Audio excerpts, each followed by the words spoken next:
Running president রাষ্ট্রপতি বলেন সুবহানাল্লাহ। আর আমরা কি পেলাম? দুর্নীতিতে চ্যাম্পিয়ন আমরা পেয়েছি, দেশ বিদেশের সম্পদ গড়াতে চ্যাম্পিয়ন আমরা পেয়েছি, চাঁদাবাজিতে চ্যাম্পিয়ন আমরা পেয়েছি, দুর্নীতিবাদের চ্যাম্পিয়ন, চুরি ডাকাতি রাহাজানি মানুষ খুন জবেহ করা কোথায় আমরা নির্বাচনে বাংলাদেশের পতাকায় সব চোরবাদ পার পেয়েছি। এমন একটা রাষ্ট্রপতি বাংলাদেশের মানুষ পেলে বাংলাদেশ স্বর্গের রাজ্যে পরিণত হয়ে যেত। সুবহানাল্লাহ বলে। সুতরাং এমন মানুষ আমাদেরকে পাঠাইতে হবে। এমপি বানাবার সময় চরিত্র ঠিক আছে কিনা দেখে না, ইমাম বানাবার সময় নামাজ ঠিক আছে কিনা, চরিত্র ঠিক আছে কিনা, দাড়ি ঠিক আছে কিনা, তার সব ঠিক আছে কিনা, সব সুন্নত দেখে। কিন্তু নামাজের ইমামতি তো ছোট্ট ঘরের ইমামতি, রাষ্ট্র তো বড় ঘরের ইমাম, ছোট ইমামের সব দেখে বড় ইমাম যদি টাকার বান্ডিল ছুড়ে মারে, চোর হোক, ডাকাত হোক, চাঁদাবাজ হোক, দাড়ি ছাড়া হোক, নামাজ ছাড়া হোক, জেনাকার হোক, বদমাশ হোক, নেতা তুমি আছো সামনে, আমরা আছি পিছনে, উঠবে কিনা আল্লাহ জানে।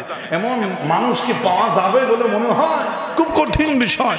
কিন্তু আল্লাহর ওলি জানে, রতনে রতন চিনে, বন্ধু বন্ধু চিনে, অনর্থক কথাই আল্লাহর ওলি বলতো না। এই মাল সমাজে আছে, সুবহানাল্লাহ। রাষ্ট্রে এই মাল আছে, কামলের এমন পাওয়ারফুল ওয়ালা মানুষ আছে বলেই তিনি কথা বলে গেলেন। তিনি ইন্তেকাল করলেন ইমানের সাথে। লাশ মসজিদের সামনে হাজির হয়ে গেল, বিশাল ময়দানে ঘোষণা হচ্ছে আমার বাবার জানাজার ইমাম হবে। এই চারটি গুণ যার আছে সবাই বলছে এরকম ক্ষমতা আমাদের কারো নাই। সুতরাং বারবার ঘোষণা হচ্ছে কে আছেন সামনে আছেন, আমার বাবার জানাজাটা প্লিজ পড়াইয়া দেন, পড়াইয়া দেন। এই গুণ না থাকলে আসবেন না। বাবা বলছে এগুলো না থাকলে বিনা জানাজায় দাফন, বিনা জানাজায় দাফন। হঠাৎ করে মানুষ অপেক্ষায় আছে,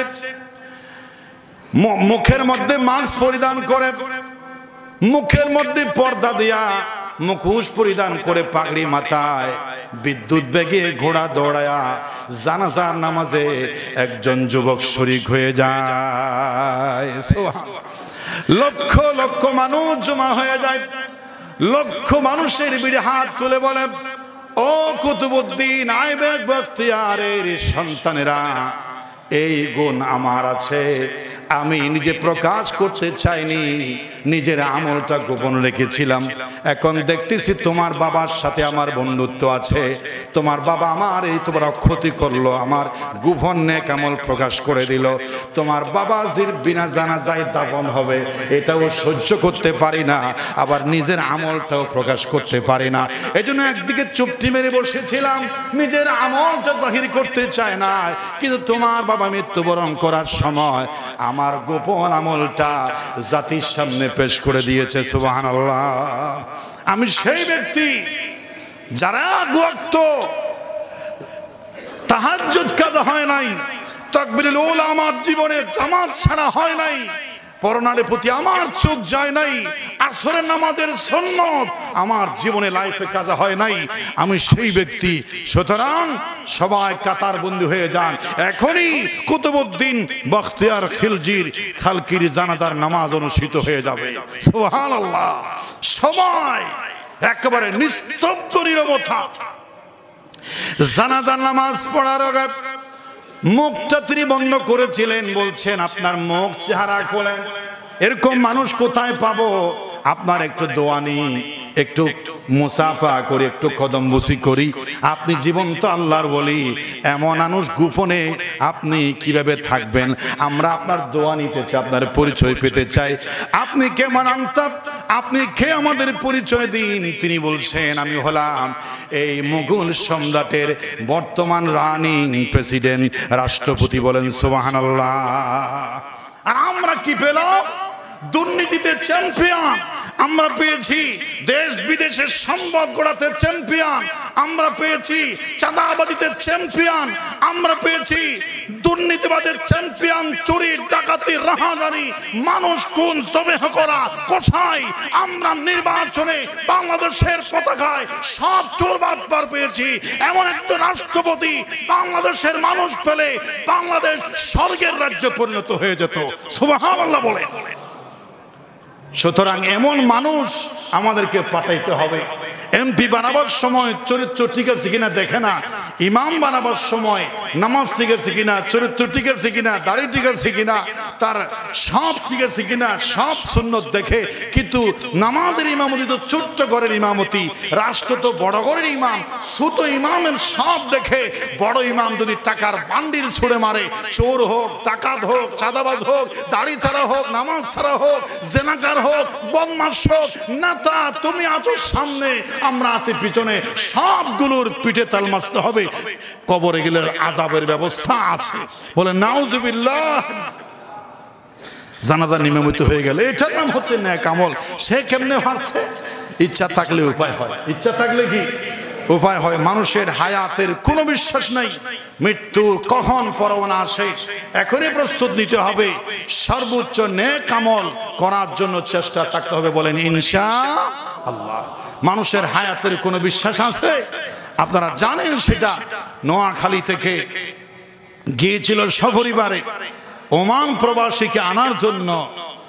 গাড়ির ড্রাইভার চোখে ঘুম নিয়ে গাড়ি চালাচ্ছিল, আর বারবার তাকে নক করা হচ্ছিল, ভাই তোমার চোখে ঘুম, তুমি একটু জিরিয়ে নাও, ঘন্টা 2 ঘন্টা ঘুম যাও, আমরা এখানে ব্রেক করব। সে বলছে না, অসুবিধা নাই।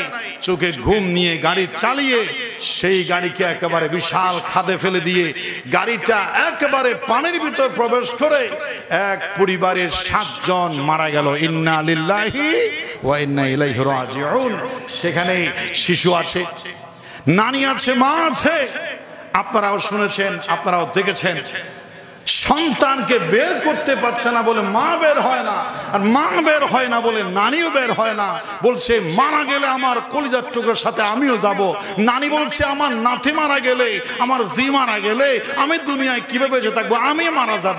একজনের মোহাব্বতে আরেকজন, একেবারে 7 জন মারা গেল। কাফনের ভিতরে তারা প্রবেশ করলো, অথচ ওমান প্রবাসে বেঁচে আছে। গোটা দুনিয়া সুখের সাগরে ভাসছে। এই মানুষের কাহিনী শুনে সব কিছু ক্যান্সেল। দামি কাপড়, রঙিন কাপড় চোপড়, সব দামি ঘড়ি, দামি শাড়ি সব শেষ হয়ে গেল। সব রঙিন ফেলে দিয়ে আবার দোকান থেকে সাদা কাফন তাদের গায়ে জড়িয়ে কবরে যেতে হলো। এটা কি কেউ কল্পনাও করেছিল? এজন্য বলা হয় সবচেয়ে দামি হচ্ছে কাফন। সবচেয়ে দামি কি? কাফন হচ্ছে আপন। এটা গজলও আছে। কাফন আমার আপন, কবর আমার ঘাটি, ওই কবরে যেতে হবে, থাকবে না কেউ সাথী, থাকতে হবে নিরালায়, একা একা বাসতলায়, চতুর্দিকে রবে শুধু মাটি, চতুর্দিকে রবে শুধু মাটি। 3.5 হাত মাটির ঘর, কারো আপন কারো পর, কারো আবার ফুলের বাগান, কারো বা হবে জাহান্নাম। কঠিন হবে সেই দিন তোমার নাতা কিলে নেকি, ওই কবরে যেতে হবে, থাকবে না কেউ সাথী। কাফন আমার আপন, কবর আমার ঘাটি, ওই কবরে যেতে হবে, থাকবে না কেউ সাথী। মুনকার নাকির আসিবে, সওয়াল জবাব করিবে, না পারিলে সওয়ালের জবাব শুরু হবে কবরের আযাব। ঠিক না? মুনকার নাকির আসিবে, সওয়াল জবাব করিবে, না পারিলে সওয়ালের জবাব শুরু হবে কবরের আযাব। আমল নামা সেদিন তোমার, আমল নামা সেদিন তোমার, আধার ঘরের বাতি, ওই কবরে যেতে হবে, থাকবে না কেউ সাথী, থাকতে হবে নিরালায় একা একা বাসতলায়, চতুর্দিকে রবে শুধু মাটি, চতুর্দিকে রবে শুধু মাটি।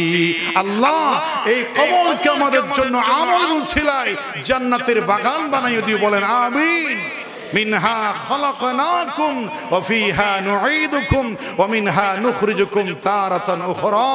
রাসূল বলেছেন, আল্লাহ পাক কুরআনুল কারীম বলেছেন, মুসাফির হে ইহা সব হাম কবর আখির ঠিকানা, কোই আগে রওয়ানা আই কোই पीछे रवाना, हाथों खाली आएगा और हाथों खाली जाएगा, दो गज कफन साथ लेकर जाएगा।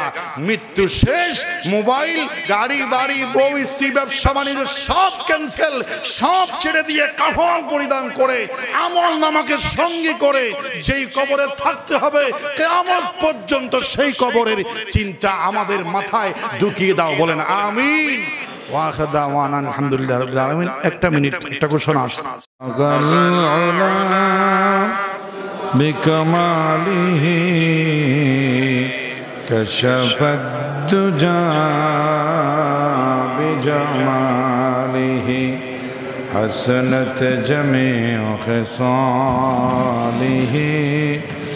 সাল্লু আলাইহি وآله قدموں میں مصطفیٰ کی میرا مزار ہوتا، وہ خاک پاک ہوتی میں خاک سار ہوتا، بلغ العلا کشف الدجا بجمالہ حسنت جمیع خصالہ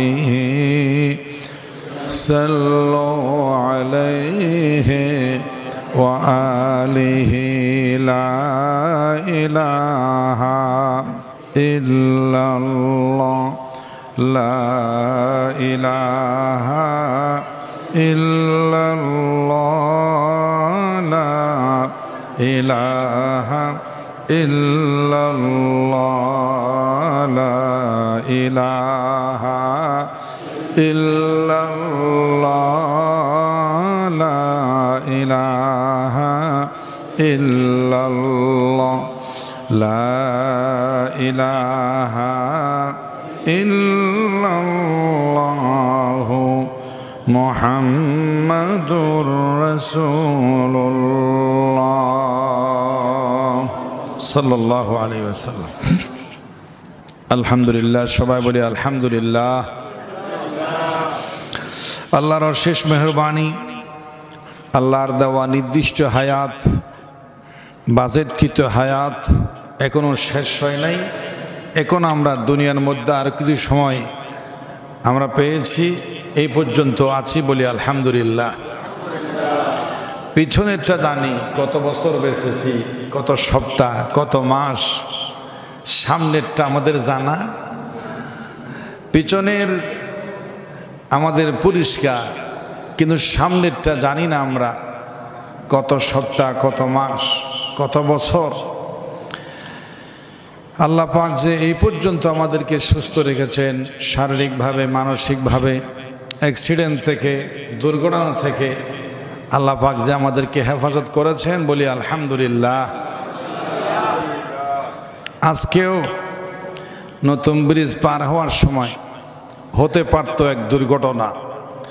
দুর্ঘটনা তো সবসময় লেগেই আছে, এমন কোনো দিন নাই যে দুর্ঘটনা, অ্যাক্সিডেন্ট হচ্ছে না, মানুষ মরছে না।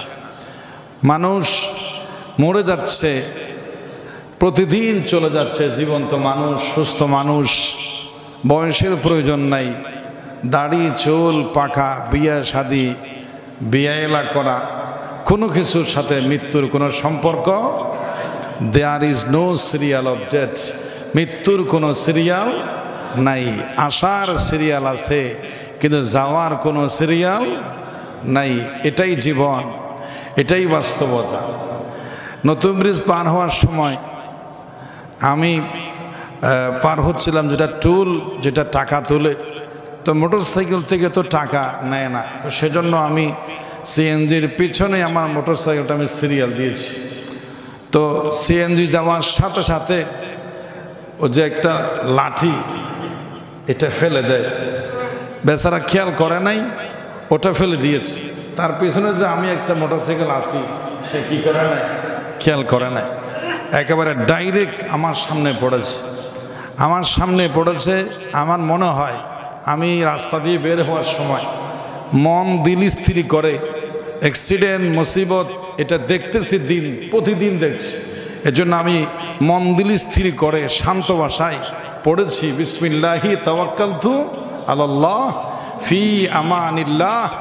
আল্লাহ, তোমার নিরাপত্তার চাদরে আমি বের হয়েছি, তুমি আমাকে হেফাজত করো, বলেন আমিন। আমার মনে হচ্ছে হয়তো সেজন্য বোধ হয়, নাহলে আমার সামনে ডাইরেক্ট গাছ পড়েছে, সেই গাছ আমার চেহারার সামনে পড়েছে, তো আমার ঠোঁটের মধ্যে পর্যন্ত পড়েছে, আমার ঠোঁটে হালকা করে ছিঁড়িয়েও গেছে। যেভাবে গাছ পড়েছে আমার সামনে, আমার মাথা ফেটে যাওয়ার কথা, যা আমার অ্যাক্সিডেন্ট হয়ে যাওয়ার কথা, কিন্তু সামান্য আমি মনে করি সামান্য ব্যথা দিয়ে আমাকে হেফাজত করেছেন কে? হয়তো আজকে জুমার নামাজ আপনাদের সামনে আসতে পারতাম না, এই জন্য আমি প্রতি জুমায় আপনাদেরকে সাথে নিয়ে বলি, এ পর্যন্ত এই সেকেন্ড, এই মুহূর্ত দুনিয়ার পিঠে আছি, বেঁচে আছি, সুস্থ আছি, আলহামদুলিল্লাহ। এখন সুস্থ, এখন কি অসুস্থ, এখন জীবিত, এখন মরা, এখন জীবন আছে, এখনই জীবন প্রদীপ নিভে গেছে। অসুস্থতার কোনো প্রয়োজন নাই, বয়স বাড়ার, দাড়ি চুল পাকার কোনো প্রয়োজন নাই। এজন্য আবার বলি আলহামদুলিল্লাহ। কত দয়া আল্লাহর, কত মেহেরবানি, কত মানুষ কত কষ্টে আছে, আমাদেরও কষ্ট আছে, কিন্তু তাদের কষ্টের কাছে আমাদের কষ্ট কিছুই না। আমরা যেন সবচেয়ে সুখী মানুষ পৃথিবীতে, আমার মতো সুখী মানুষ যেন শান্তিতে যেন কেউ নাই। খুশি হয়ে বলেন, থ্যাঙ্কস দিয়ে আল্লাহকে বলেন আলহামদুলিল্লাহ। লাখ কোটি দরুদ ও সালামের হাদিয়া পেশ করছি সরওয়ারে কায়নাত নূরে মুজাসসাম রহমতে দু আলম মুহাম্মদ রাসূলুল্লাহ সাল্লাল্লাহু আলাইহি ওয়াসাল্লাম। মুআজ্জাজ হাজিরিন কিরাম, যুয়ুফুর রহমান, আল্লাহ পাকের দামি মেহমান, ভিআইপি গেস্ট, আপনারা আমরা আল্লাহর ভিআইপি গেস্ট। আবার বলেন আলহামদুলিল্লাহ।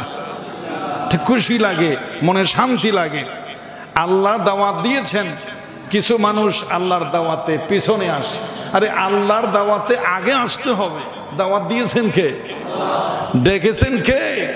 হাইয়া আলাস সালাহ, আল্লাহ ডেকেছেন। কিছু মানুষ লাস্টে আসে, আর আমাদেরকে আল্লাহ পাক প্রথমে আসার তৌফিক দিয়েছেন, আলহামদুলিল্লাহ। ইমানের কথা বলছিলাম, সূরাতুল আসর 103 নম্বর সূরায় আমরা ইমানের কথা। ইমান হচ্ছে মনে করেন এক, আর যেখানে আল্লাহ ইমানের কথা বলেছেন সেখানেই বলেছেন ওয়া আমিলুস সলিহাত। যেখানে ইমান সেখানেই কি আমলে সালেহ, নেক আমল। ইমান মানে মনে করেন আপনার কাছে একটা পয়েন্ট আপনি পেয়েছেন, আমল করলে সাথে একটা সৈন্য যোগ হয়, আবার আমল করলে আরেকটা সৈন্য যোগ হয়। যত আমল তত ইমানের গ্রেড বাড়ে, সৈন্য ডান পাশে জমা হয়, আমাদের মর্যাদা সম্মান বাড়ে, আখিরাতে আমাদের সুখ শান্তি নিশ্চিত এবং জান্নাতের পথে আমরা চলতে পারি, হাঁটতে পারি, জান্নাতের আমাদের কাছে আসে। জান্নাত আমাদের নিশ্চিতের পথে হয় যদি জীবনে থাকে আমলে সালেহ, নেক আমল। বলেন সুবহানাল্লাহ। আল্লাহ পাক বলেছেন ইল্লাল্লাযীনা আমানু ওয়া আমিলুস সালিহাত। সমস্ত জাতি ক্ষতির মধ্যে আছে, তবে যারা আল্লাহর উপর ঈমান আনে, ওয়া আমিলুস সালিহাত, আর আমলে সালেহ করে। এই ঈমানটা বড় দামি। একমাত্র ঈমানের কারণেই পিতার সাথে সম্পর্ক পুত্রের ছিন্ন হয়ে যায় ঈমানের দাবিতে। মামার সাথে ভাগিনার সম্পর্ক ছিন্ন হয়ে যায়, আপনজনের সাথে সম্পর্ক ছিন্ন হয়ে যায় একমাত্র ঈমানের দাবির কারণে। সুবহানাল্লাহ। জান্নাতের সুসংবাদ প্রাপ্ত আশারায়ে মুবাশশারা ৮-৯ নম্বরে একজন ভাগ্যবান, যার নাম আবু উবাইদা ইবনুল জাররাহ। আবু উবাইদা ইবনুল জাররাহ, রাসূল সাল্লাল্লাহু আলাইহি ওয়াসাল্লাম বলেছেন ১০ জন জান্নাতের সুসংবাদ একসাথে দিয়েছেন, এর ভিতরে একজন হচ্ছে আবু উবাইদা ইবনুল জাররাহ। জাররাহ হচ্ছে পিতা, জাররাহ সন্তান আবু উবাইদা। জাররাহ হচ্ছে কাফের, আবু উবাইদার সন্তান হচ্ছে ইমানদার। শুধু ইমানদার নয়, জান্নাতের সুসংবাদ প্রাপ্ত পৃথিবী কাঁপানো ১০ জনের ভিতরে একজন। বলেন সুবহানাল্লাহ। বদরের প্রান্তরে রাসূলের উপর ঈমান এনে আবু উবাইদা এসেছেন ইসলামের পক্ষে যুদ্ধ করতে, আর কাফের বাবা এসেছে আবু জেহেলের সৈনিক হয়ে। আবু জেহেলের সৈনিক হয়ে এসেছে। ঈমান কত মারাত্মক জিনিস।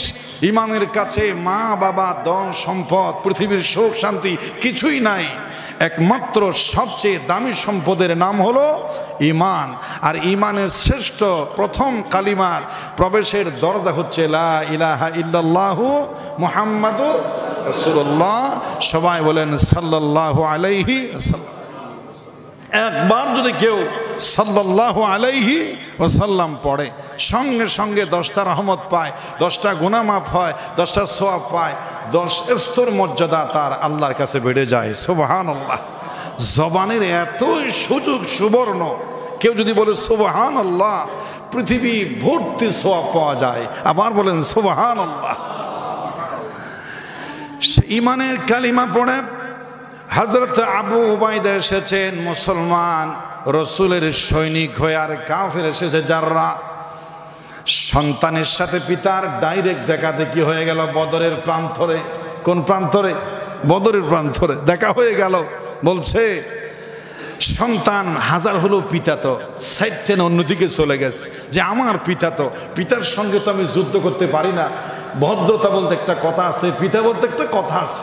সন্তান সাইড মেরে চলে যায়, কিন্তু পিতা এই আবু উবাইদা দিকায়, তুই আমার সন্তান, আমার থেকে বেঁধে বুঝিস, কালিমা পড়েছিস, ধর্ম ছেড়েছিস, মোহাম্মদের দলে নাম লিখিয়েছিস, বরবাদ হয়ে গেছিস, এখনো সুযোগ আছে, তুই এখনো কালিমা ছেড়ে দে, নইলে তুই আমার সঙ্গে যুদ্ধ করতে রেডি হ। যদি বলে নাউজুবিল্লাহ। হযরত আবু উবাইদা পিতার সঙ্গে যুদ্ধ না করে আবার অন্যদিকে চলে যায়। পিতা আবার সন্তানের মুখোমুখি হয়। 3 বারের পরে হযরত আবু উবাইদা বলছে, বাবা আমি চেয়েছিলাম তোমার গর্দানটা অন্য কোনো মুসলমান ভাই নিবে, আমি তোমার হাজারো সন্তান, আমি চেয়েছিলাম তোমার সঙ্গে আমি তরবারি যুদ্ধে লিপ্ত হব না, অন্য কারো সঙ্গে যুদ্ধে লিপ্ত হবে, বাঁচলে বাঁচবে, মরলে মারবে, তাতে আমার কিছু আসে যায় না। তবে ইতিহাসে এই ভয়ঙ্কর ইতিহাস আমি রচনা করতে চাইনি। পিতা পুত্রের যুদ্ধ হবে, হয়তো সন্তান মরবে, নয়তো বাবা মরবে, তাতে আমার কোনো দুঃখ নাই, কিন্তু বারবার তুমি আমার সামনে পড়ো, আজ তোমাকে ছাড় দেব না। পিতা বলে এখনো সুযোগ আছে ভাই, আমার বুকে আয় বাবা, কালিমা ফেরত দে, কিন্তু আমি তোরে কিছুই করব না। সন্তান বলে কালিমা ফেরত দেওয়ার কোনো প্রশ্ন আসে না, তোমার সাথে কোনো আপোষের কোনো প্রশ্ন আসে না। আমি একজন ইমানদার রাসূলের উম্মত, তুমি কাফের, সামনে পড়েছো, আর কোনো কথা প্রয়োজন নাই, তরবারিতে প্রমাণ হবে কে কার গর্দান নেবে। সুবহানাল্লাহ।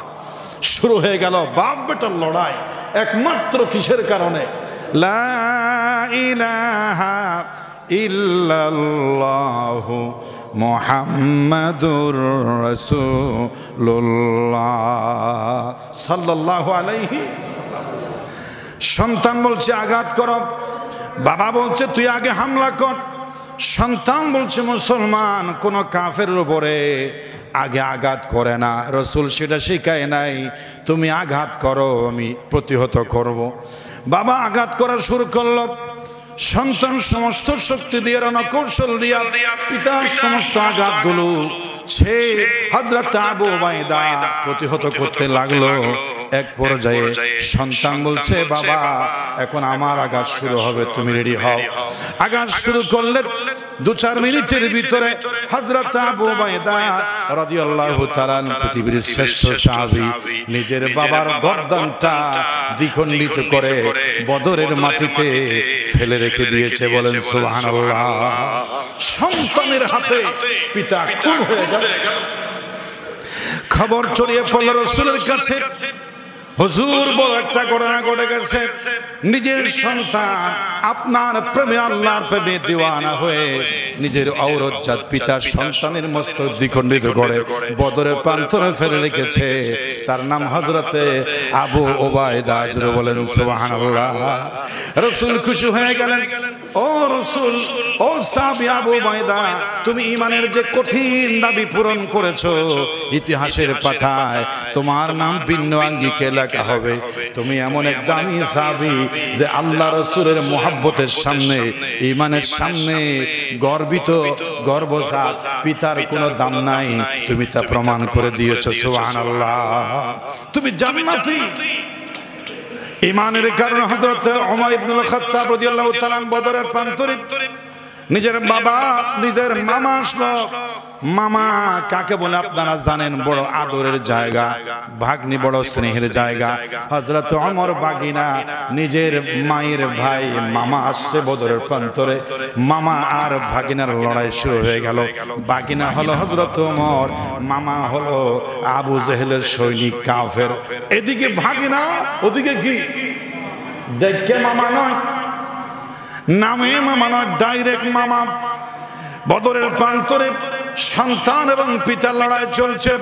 ঈমানের দাবিতে মামা এবং বাবার লড়াই চলছে, বাগিনা মামার লড়াই চলছে।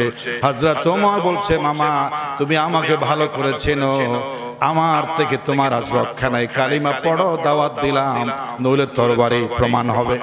কিছুক্ষণের ভিতরে হযরত ওমর রাসূলের ভালোবাসা, ঈমানের দাবিতে নিজের আপন মামাকে হত্যা করে ফেলেছে, জমিনে ফেলে দিয়েছে, মস্তক দ্বিখণ্ডিত করে।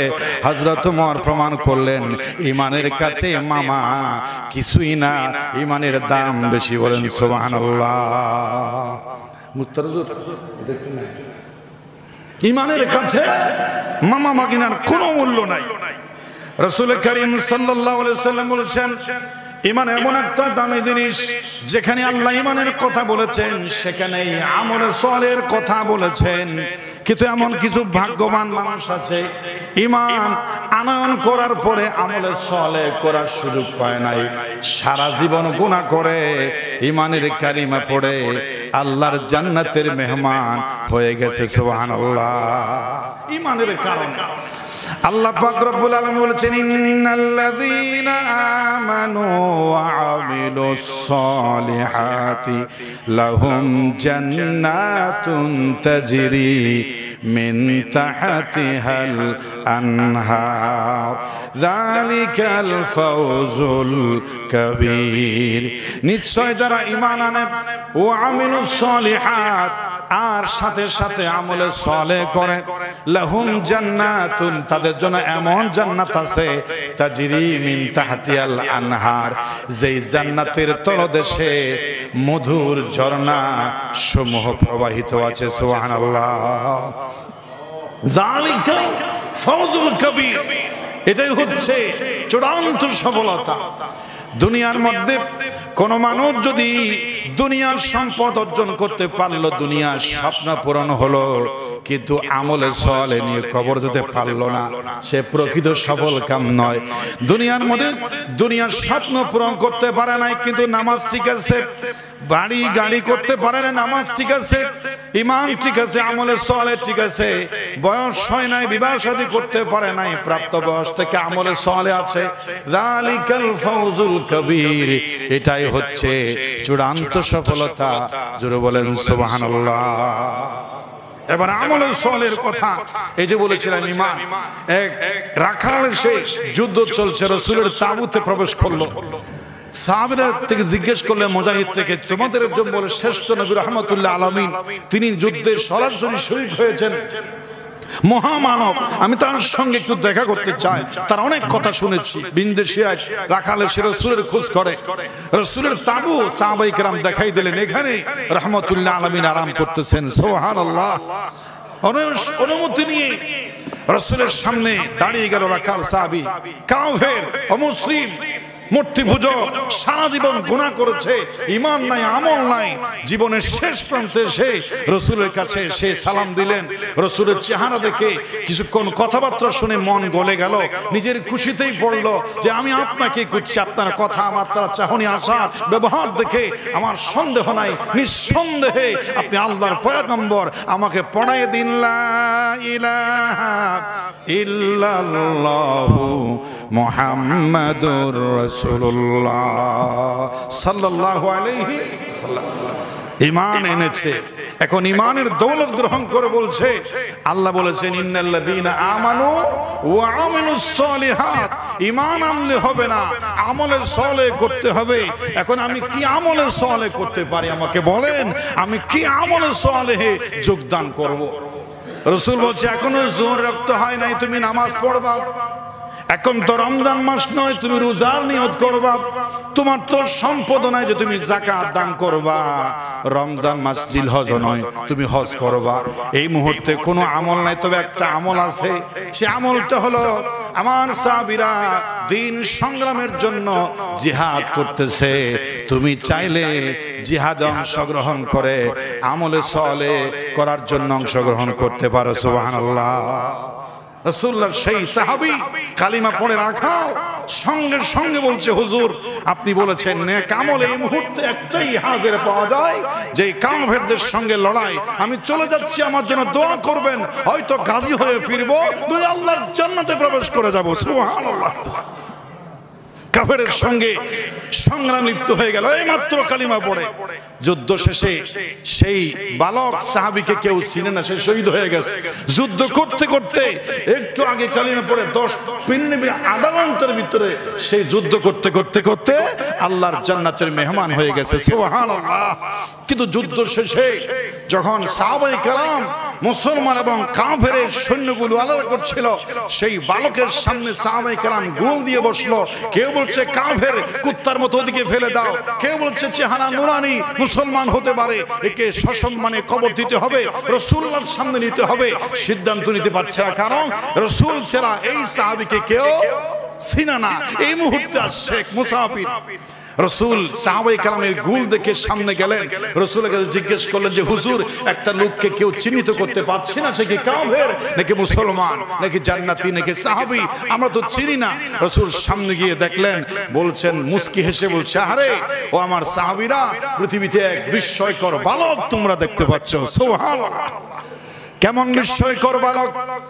রাসূল বলছে সাহাবায়ে কেরামের মতো ভাগ্যবান আর কে আছে, যার জীবনে এক ওয়াক্ত নামাজের আমল নাই, একটা রোজার আমল নাই, সুবহানাল্লাহ আলহামদুলিল্লাহর জিকির নাই, হজের সওয়াব নাই, যাকাতের সওয়াব নাই, নফল ইবাদতের সওয়াব নাই, কোনো আমল নাই।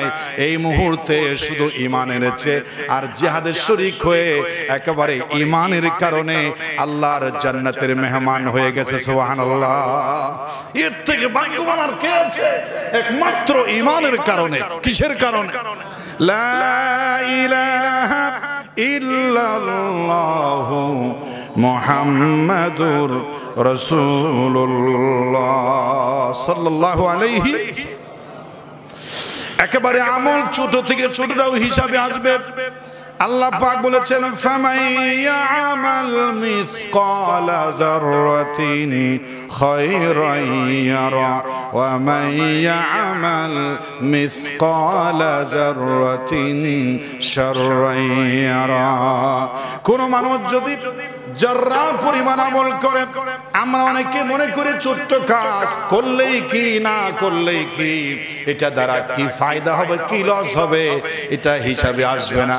আল্লাহ কোরআনুল কারীম বলছেন যাররা, যাররা হিসাব হবে। আর যাররা বলা হয় একটা বালিকে 70 টুকরা করলে এক টুকরাকে বলা হয় এক যাররা। সুবহানাল্লাহ। বলে একটা বালিকে 70 টুকরা করলে চোখে দেখা যাবে না। অনুবীক্ষণ যন্ত্র, পাওয়ারফুল ভুল করে দেখার মেশিন ফিট করতে হবে। বড় পাওয়ারফুল মেশিন ফিট করলেই হয়তোবা জাররা চোখে পড়বে, যেটা আমাদের চোখে জাররা পড়বে না। কারণ একটা বালু আমরা সহজে সুন্দর করে দেখি না, বালুর কাছে গিয়ে দেখতে হয়। সেই বালুর 70 থেকে 1 টুকরো যদি কেউ নেক আমল করে, সেটারও প্রতিদান পাবে কার কাছে? আরো জোরে বলেন, কার কাছে? আল্লাহ পাক আরো বলেন, ফাআম্মা মান সাকুলাত মাওয়াজিনুহু ফাহুয়া ফি ঈশাতির রাদিয়া। কোন মানুষের যদি নেক আমল পাল্লা ভারী হয়ে যায়, আল্লাহর সন্তুষ্টি সে পাবে, আল্লাহকে সে রাজি করতে পারবে। আর আল্লাহ পাক ডাক দিয়ে খুশি হয়ে বলবেন, ইয়া আইয়াতুহান নাফসুল মুতমাইন্না ইরজিই ইলা রাব্বিকি রাদিয়াতাম মারদিয়া। নিজেই বলবে, ফাদখুলি ফি ইবাদি ওয়াদখুলি জান্নাতি। আমার জান্নাতে দাখিল হয়ে যাও, তোমার আমলে আমি আল্লাহ রাব্বুল আলামিন খুশি হয়েছি। বলেন সুবহানাল্লাহ। সেই নেক আমল অনেক দাম। আল্লাহ পাক আরো বলেছেন, মান আমিলা সালিহান মিন যাকারিন আও উনসা ওয়া হুয়া মুমিন ফালানুহিয়ান্নাহু হায়াতান তাইয়িবাতান ওয়া লানুজজিয়ান্নাহুম আজরুহুম বিআহসানি মা কানু ইয়ামালুন। মান আমিলা সালিহান মিন যাকারিন আও উনসা, নারী হোক পুরুষ হোক, যদি আমল করে আর যদি মুমিন হয়, ঈমান থাকে, অবশ্যই আমি আল্লাহ পাক প্রত্যেকটি নেক আমলের যথাযথ বিনিময় পুরস্কার আমি বান্দাকে দিয়ে দেব। বলেন সুবহানাল্লাহ। সেই নেক আমল অনেক দৃষ্টান্ত আছে। নেক আমল মানুষ এত বেশি নেক আমল সঞ্চয় করার জন্য জীবন প্রাণ লড়াই করেছেন। আমরা তো অনেকে মনে করি আমি রাজনৈতিক ঝামেলার মধ্যে আছি, এজন্য আমি নেক আমল করতে পারি না। আমি ব্যবসায়ী, সেজন্য আমি আমল করতে পারি না, ব্যবসা করতে আমার দিন চলে যায়। কেউ বলছে আমি চাকরিজীবী, চাকরি করতে করতে আমার সময় চলে যায়, আমি নেক আমল করতে পারি না। আর কেউ বলে আমি একটা রাজকীয় নেতা, আমি এমপি, মন্ত্রী, মেয়র, মিনিস্টার, আমি হলাম মেম্বার, চেয়ারম্যান, আমি সমাজের মাতব্বর, আমার চাকরি, আমার বিচার আচার করতে হয়, সেজন্য আমি নামাজ কালাম ইমান আমল করতে পারি না। কিন্তু আল্লাহর রহমত পাওয়ার জন্য মুঘল সম্রাটের কিছু আল্লাহর ওলি এমন ছিল যারা একসঙ্গে রাষ্ট্র চালিয়েছে, আরেকদিকে সর্বোচ্চ নেক আমল করে জীবন অতিবাহিত করেছে। সুবহানাল্লাহ। মানুষ বলবে নামাজ পড়ো নাই কেন, নেক আমল করো নাই কেন? বলে আমি রাজনৈতিক ঝামেলার মধ্যে ছিলাম আল্লাহ, সেজন্য আমি সুযোগ পাই নাই। আল্লাহ বলবেন, সুলাইমান পয়গম্বর কোথায়? এদিকে আসো, তোমাকে দিয়েছিলাম নবুয়তি, আরেকদিকে রাষ্ট্র, সারা পৃথিবীর রাষ্ট্র ক্ষমতার মালিক তুমি হওয়ার পরও তুমি কি আমার ইবাদত করার সুযোগ পেয়েছো? হযরত সুলাইমান আলাইহিস সালাতু ওয়াস সালাম সর্বোচ্চ নেক আমল করেছে, একদিকে রাষ্ট্র পরিচালনা করেছে, আরেকদিকে ইবাদত করেছে। সেরকম একজন আল্লাহর ওলি, একজন বড় ভাগ্যবান মানুষ, মুঘল সম্রাটের প্রেসিডেন্ট। মুঘল সম্রাটের সময় এক আল্লাহর বান্দা কুতুবউদ্দিন বখতিয়ার খাকি, অনেকে আপনারা তাকে চেনেন। তিনি এমন একজন মানুষ, এত বড় দায়িত্ব পাওয়ার পরেও তিনি কেমন নেক আমল করেছেন। হযরত কুতুবউদ্দিন বখতিয়ার খাকি রাহমাতুল্লাহ ইন্তেকাল করেছেন। ইন্তেকাল করার সময় বলেছেন, আমার জানাজা পড়াতে হলে যে পড়াবে তাকে 4টা গুণ থাকতে হবে। কয়টা? জানাজা পড়াবে আমার যে তার 4টা গুণ যার আছে, আমি বলবো এখন সন্তানকে মৃত্যুর বিছানায় বলতেছে 4টি নেক আমল যার আছে সে আমার জানাজার ইমামতি করবে। যদি সে গুণ পাওয়া না যায়, আমার জানাজা পড়ানোর দরকার নাই, বিনা জানাজা আমাকে প্রাণীর মতো করে কবরে দাফন করে দিও। আমার সেরকম ফাসেক নাফরমান যেন তেন মানুষের জানাজার ইমামতির মুর্দা হয়ে আমি কবরে যেতে চাই না। আমার 7টা গুণে থাকলে তে আমার জানাজা পড়াবে। কয়টি গুণ? কুতুবউদ্দিন আইবের রহমতুল্লাহ আলাইহি কুতুবউদ্দিন বখতিয়ার কাকি বলে দিলেন 4টি গুণের এক নাম্বার হলো যে বালক হওয়ার পর থেকে মৃত্যু পর্যন্ত হায়াত যতদিন এখনো সে বেঁচে আছে আজ পর্যন্ত, আজ জোহর সকাল পর্যন্ত বালক হওয়ার পর থেকে যার জীবনে একবার তাকবীরুল উলা ছুড়ে নাই সে আমার জানাজা পড়াবে। সুবহানাল্লাহ। তাকবীরুল উলা কাকে বলা হয়? ইমাম সাহেব নামাজ শুরু করার আগে মুয়াজ্জিন সাহেব যখন ইকামত দেবে, লা ইলাহা ইল্লাল্লাহ বলার আগে কাতারে দাঁড়িয়ে যাবে, আর ইমাম যখন তাকবীরে তাহরিমা পড়বে সঙ্গে সঙ্গে তাকবীরে তাহরিমা মুসল্লি পড়বে, 1 সেকেন্ড বিলম্ব হবে না। ওটাকে বলা হয় তাকবীরুল উলা। ওটাকে বলা হয় কি? তাকবীরুল উলা। অনেকে আছে জানা না মশালা, এজন্য উপস্থিত আছে, দাঁড়িয়েছে, কিন্তু ইমাম সাহেব আল্লাহু আকবার বলে, আরে বদ্দুর উপরে নাওয়াইতু আনুসাল্লাল্লাহু তাআলা কাদা সালাতিল পড়তে পড়তে কেরাত শুরু হয়ে গেছে। পড়তে পড়তে কি শুরু হয়ে গেছে? কেরাত শুরু হয়ে গেছে। আরে নাওয়াইতু আনের চাইতে সব ছেড়ে দিয়া মনে মনে নিয়ত করে তাকবীরুল উলা ধরা তোমার জন্য কোটি গুণে বেশি নেকির ছিল, মর্যাদার ছিল। সুবহানাল্লাহ। আর তুমি সেই নামায় তোমার নিয়ে পড়ে আছো নাই। মনে নিয়ত হচ্ছে করা, নিয়তের সাথে করা আছে, নিয়ত পড়া নয়। পৃথিবীতে কেউ বলে না তুমি কি নিয়ত পড়েছো, সময় বলে তুমি কি নিয়ত করেছো। করার স্থান করবে, পড়ার স্থান ঠুটে। বলেন পড়ার স্থান কোথায়? ঠুটে। ঠুটে পড়ে, পড়ে ঠুট দিয়ে, আর করে কি দিয়ে? নামাজের আগে নিয়ত করিতে হয়, কোথাও লেখা নাই নিয়ত পড়িতে হয়। নিয়ত পড়িতে হয় লেখা, তো সেজন্য নিয়ত পড়তে পড়তে তাকবীরুল উলা ছুটে যায়।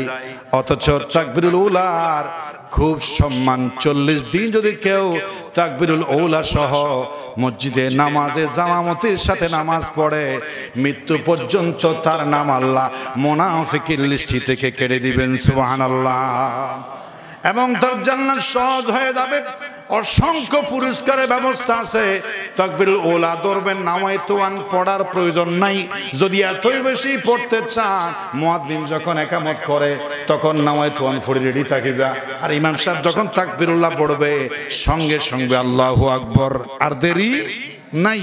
আবার নিয়ত না পড়লেও অনেকে আছে নিয়ত পড়ে না, ওরাই কেসা সুজা করছে না, আর কাসা মাইছে না, ইনি হো তাকবীরুল উলা আর এত হতে কি দরকার? আগে ইমাম সাহেবের সাথে একেবারে জবানে জবান আল্লাহু আকবার, এরকম যে আজ পর্যন্ত বালক হওয়ার থেকে তাকবীরুল উলা পড়েছে এমন পাক কানা কামলের মালিক যে সে আমি মুর্দার জানাজার নামাজ পড়াবে। সুবহানাল্লাহ। এটি কি সহজ?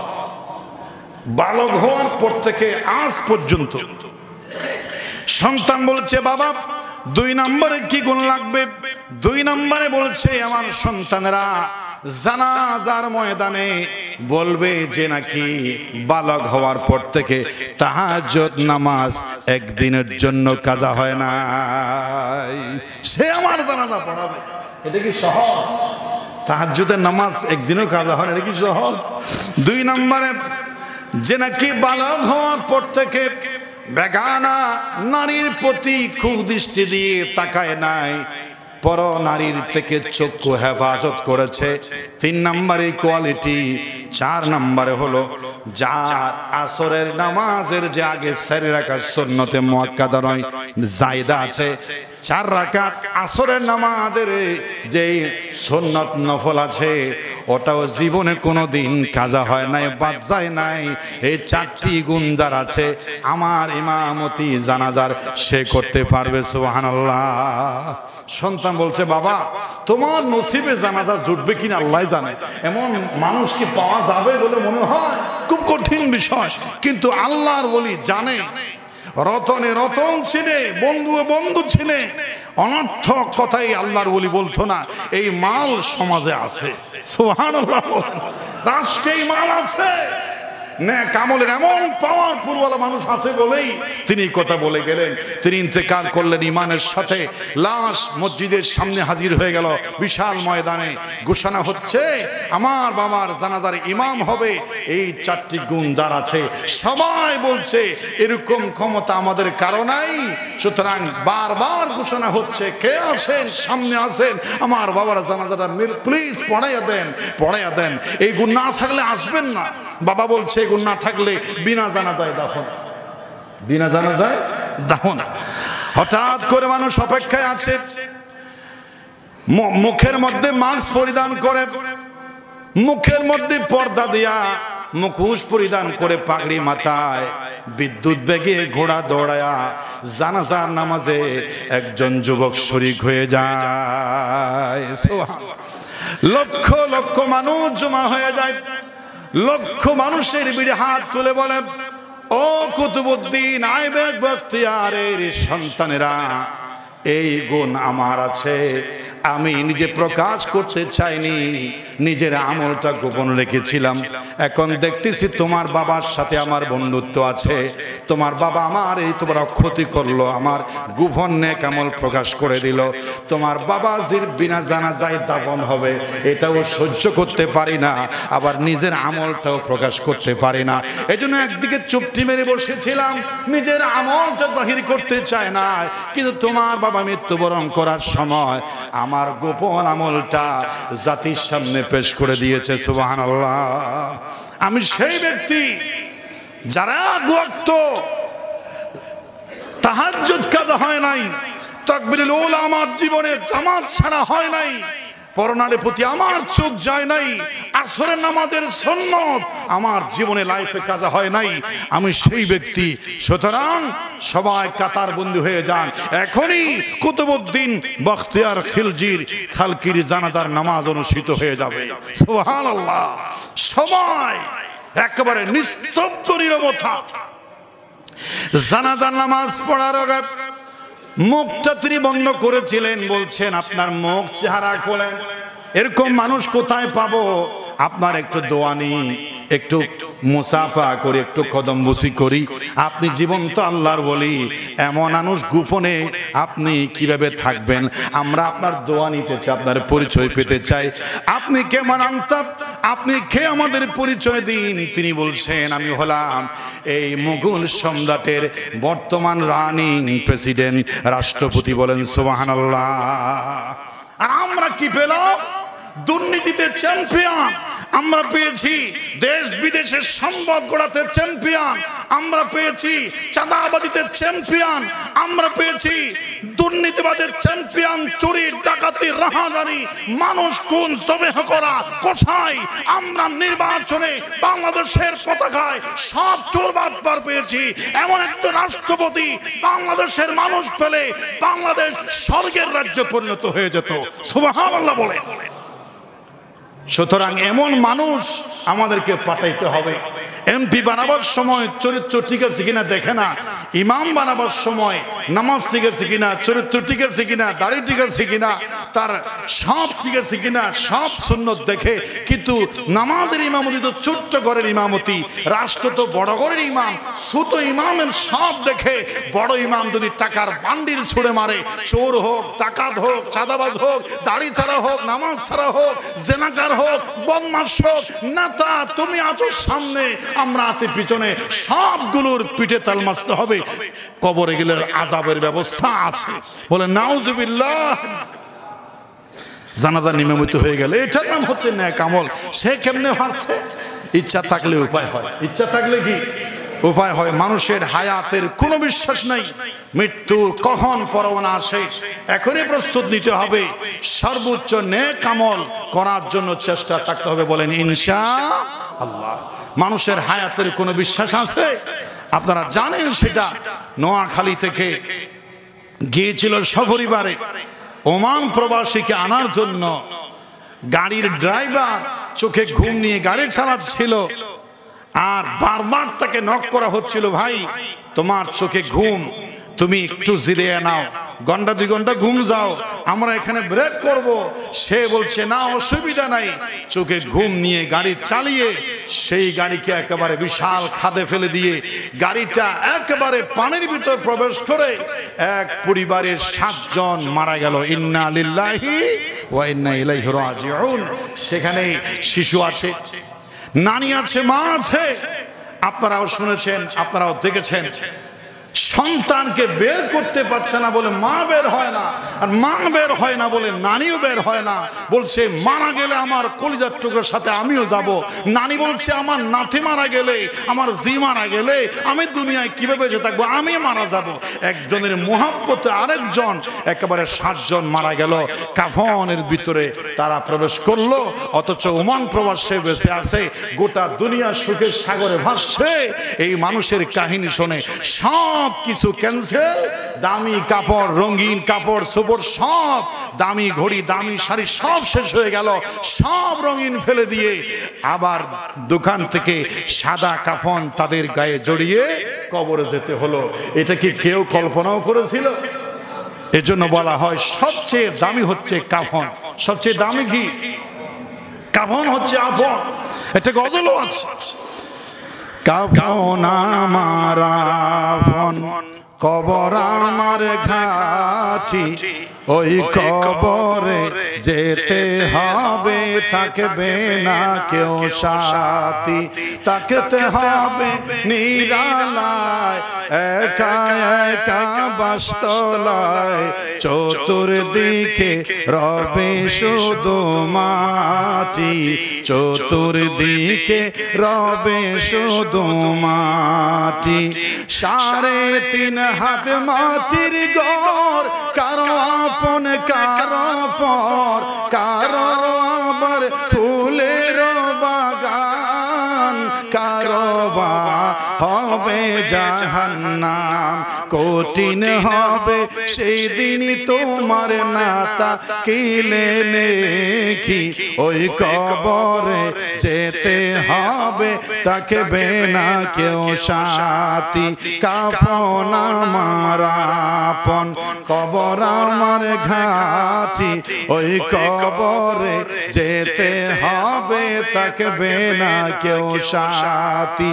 মুনকার নাকির আসিবে, সওয়াল জবাব করিবে, না পারিলে সওয়ালের জবাব শুরু হবে কবরের আযাব। ঠিক না?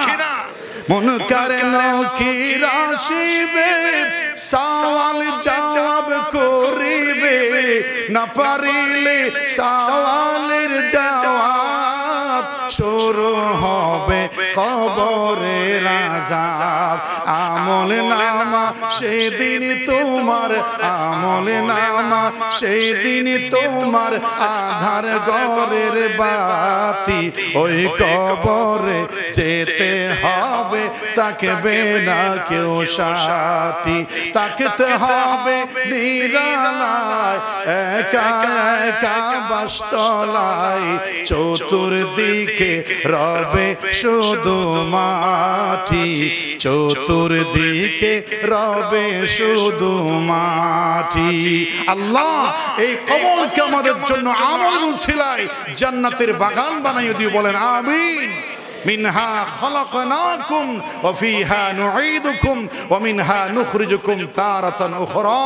রাসূল বলেছেন, আল্লাহ পাক কুরআনুল কারীম বলেছেন, মুসাফির হে ইহা সব হাম কবর আখির ঠিকানা, কোই আগে রওয়ানা আই কোই পিছে রওয়ানা।